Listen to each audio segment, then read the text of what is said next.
Why does the hymn My Song is Love Unknown still break the heart after over 4 centuries?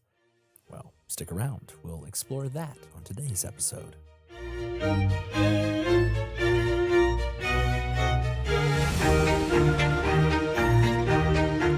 I'm Jared Ritchie. Today is Friday, March the 6th, 2026, and you're listening to the Friday 5 series from Musically Speaking.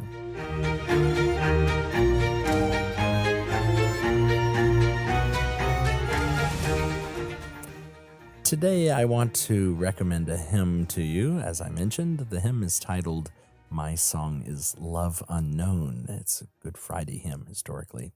The text was written by Samuel Crossman in the 17th century. The tune most often sung today is a setting of an English 20th century organist, John Ireland. It is one of the most quietly devastating hymns that we sing. I thought we'd look at that today. My song is love unknown, my Savior's love to me. Crossman does something remarkable. He doesn't begin with just simply doctrine. He begins rather with the idea of relationship. The hymn walks through the typical passion narrative: rejection, false accusation, and of course the crucifixion, but always through the lens of love.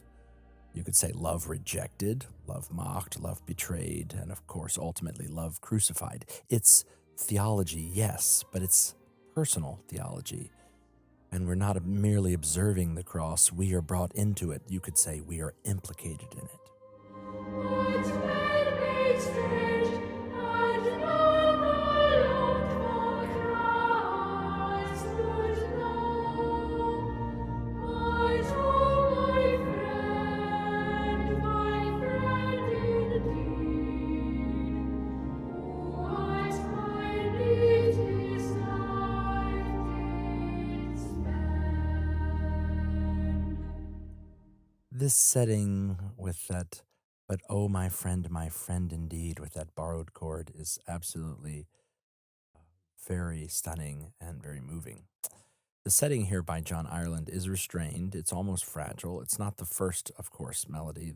This was a 17th century hymn, and Ireland didn't write this until 1918. But the melody moves gently, often stepwise, and it lingers before resolving. It seems to refuse to rush forward towards immediate triumph. When the text reaches lines like, "They rise and needs will have my dear Lord made away," the harmony deepens, the tone seems to darken. The music doesn't exaggerate, it doesn't overly dramatize, although it does dramatize.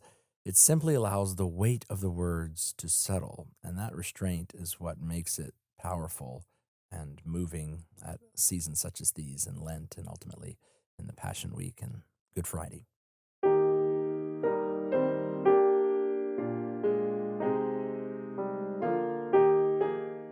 The stanza: "In life no house, no home, my Lord on earth might have. In death no friendly tomb, but what a stranger gave." Oh, and when it gets to, "What may I say? Heaven was his home," and then the turn of phrase, "but mine the tomb wherein he lay." It doesn't get any more cutting than that. You might ask, why does My Song Unknown still break the heart after 4 centuries? Well, I would argue it's because the poetry and the melody have found one another in a very helpful way in its current iteration. They're carefully joined, that the music carries the theology into our minds and our hearts. If you don't know this hymn, listen to it this week or in the coming weeks as we conclude Lent. Let it teach you how to stay at the cross. Well, as you sing this piece, you will find it very moving, especially notice the chords that shift on one key phrase in each stanza. It's quite moving. I hope it'll be part of your singing during this Lent and Passion Week. I'll put a link in the show notes. As always, thanks for listening. I hope you have a great rest of your day. Take care.